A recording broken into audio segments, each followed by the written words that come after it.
You are allowed to sleep for the first 5 slides, but the last 10 slides you have to really pair with me, and it's very important.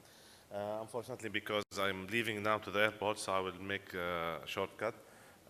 Very important when we talk about kyphotic deformity, post-traumatic, there is two types, subacute and acute, and also the late post-traumatic presentation. Very important, you have to look at the wedging, and it's very important beside that. I don't know which one.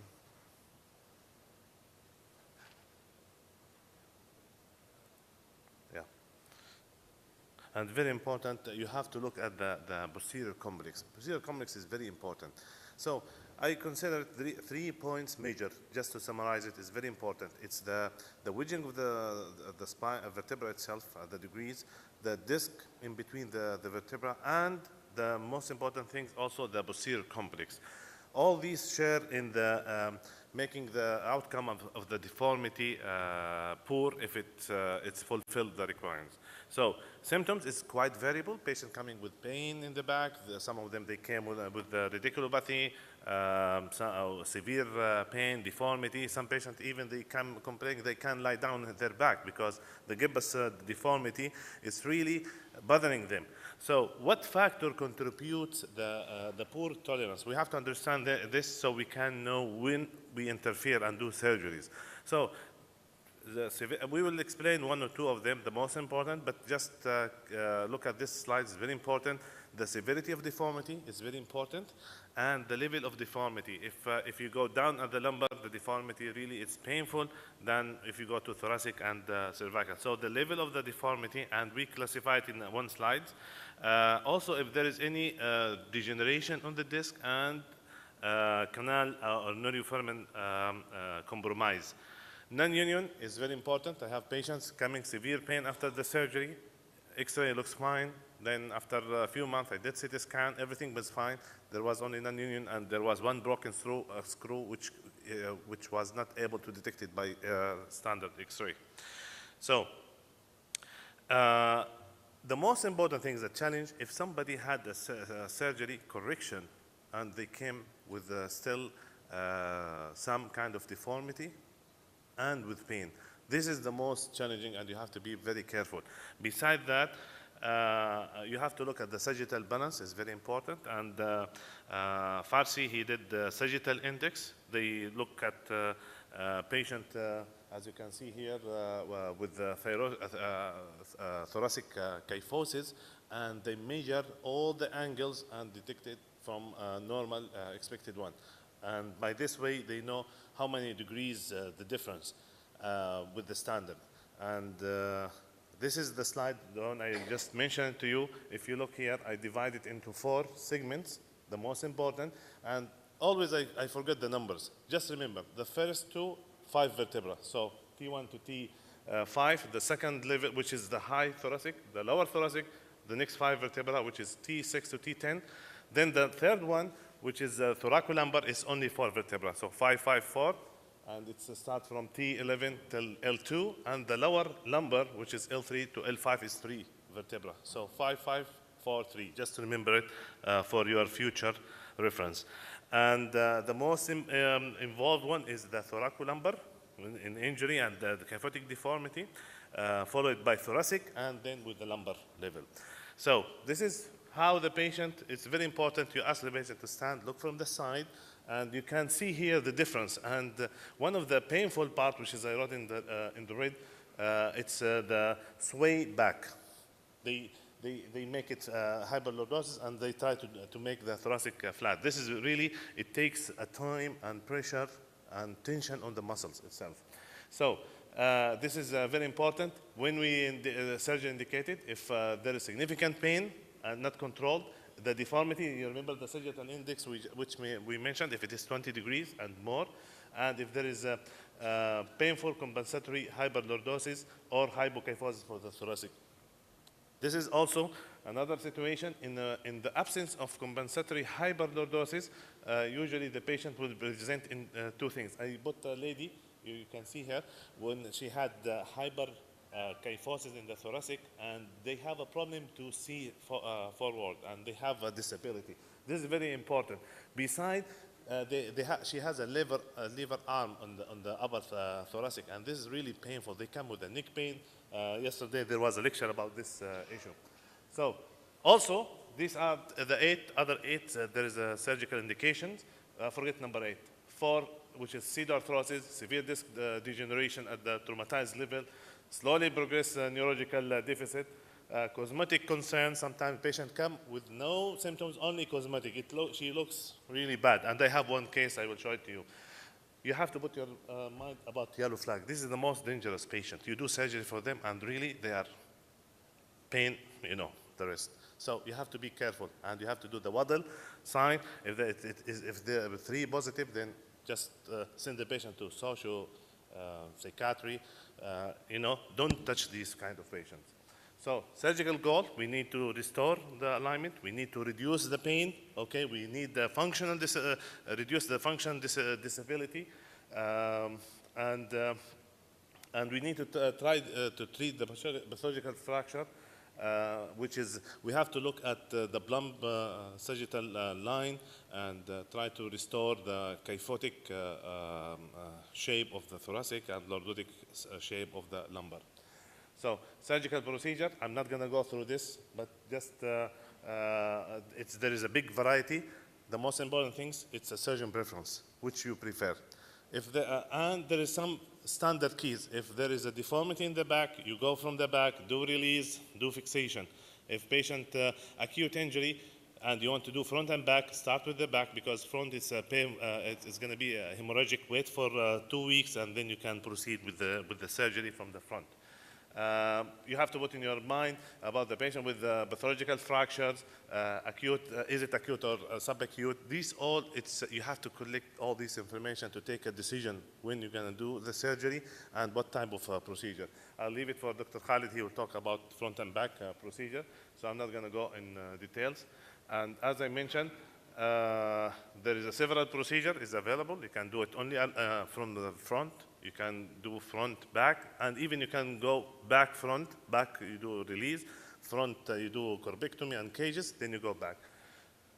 So, kyphoplasty, it's also one of the options which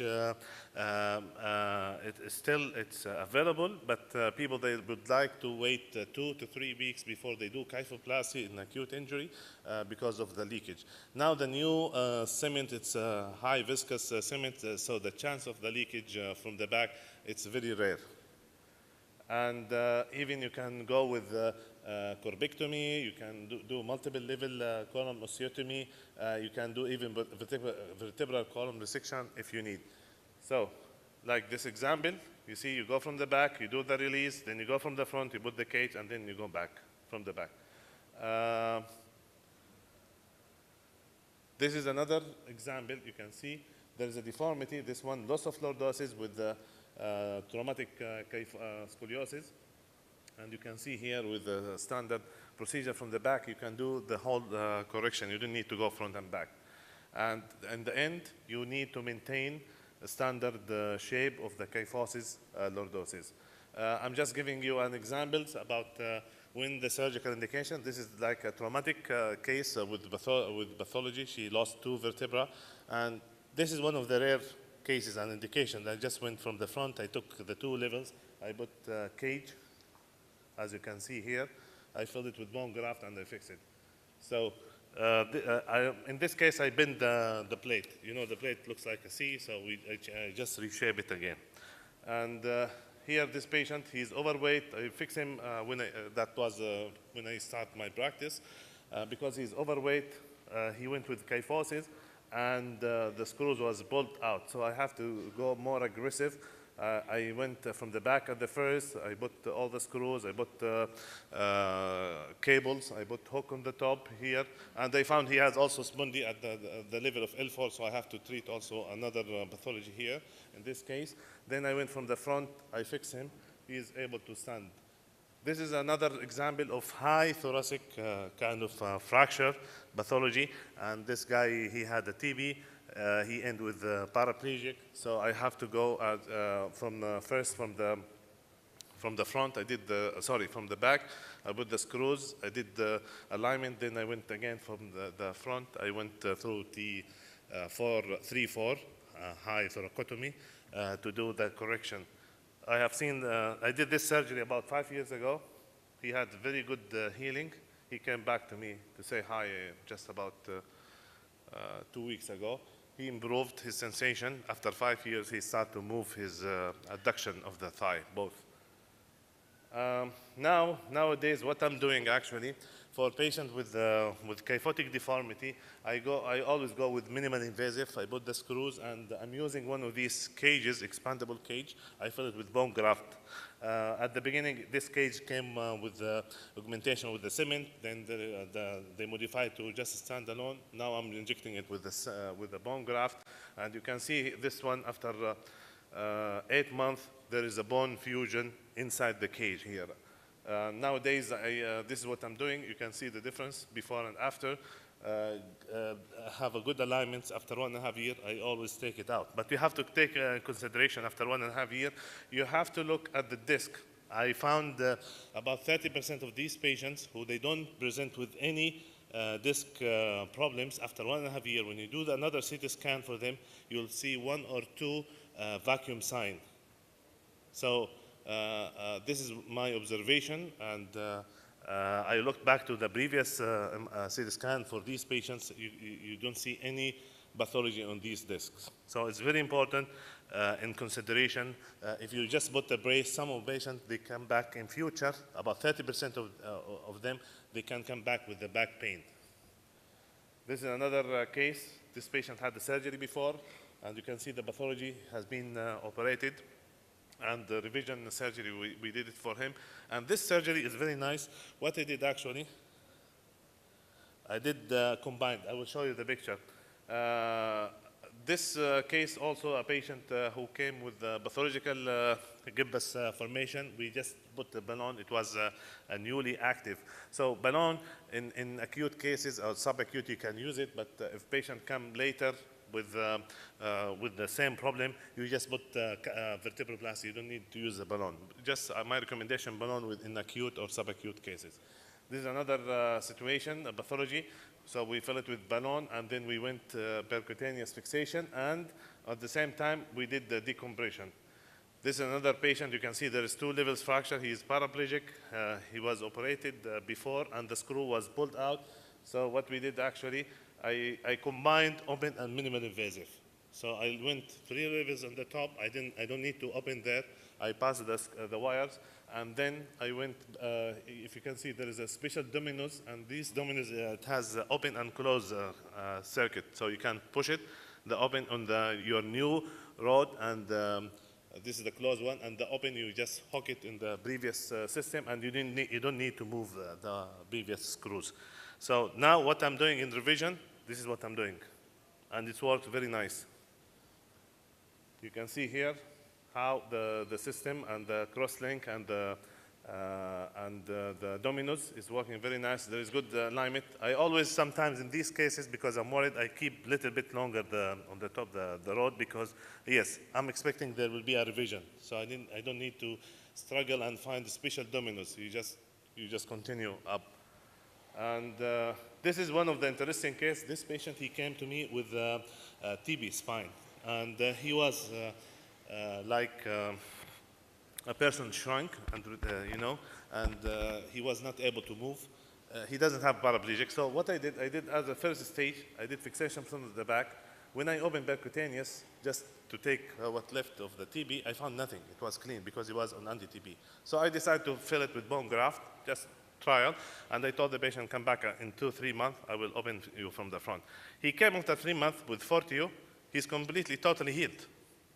So now he's 1.5 years. I took the screws out. He's walking now with healed vertebra, without screws. This is also we can use a navigation. This is very nice. And what I did, this is a patient.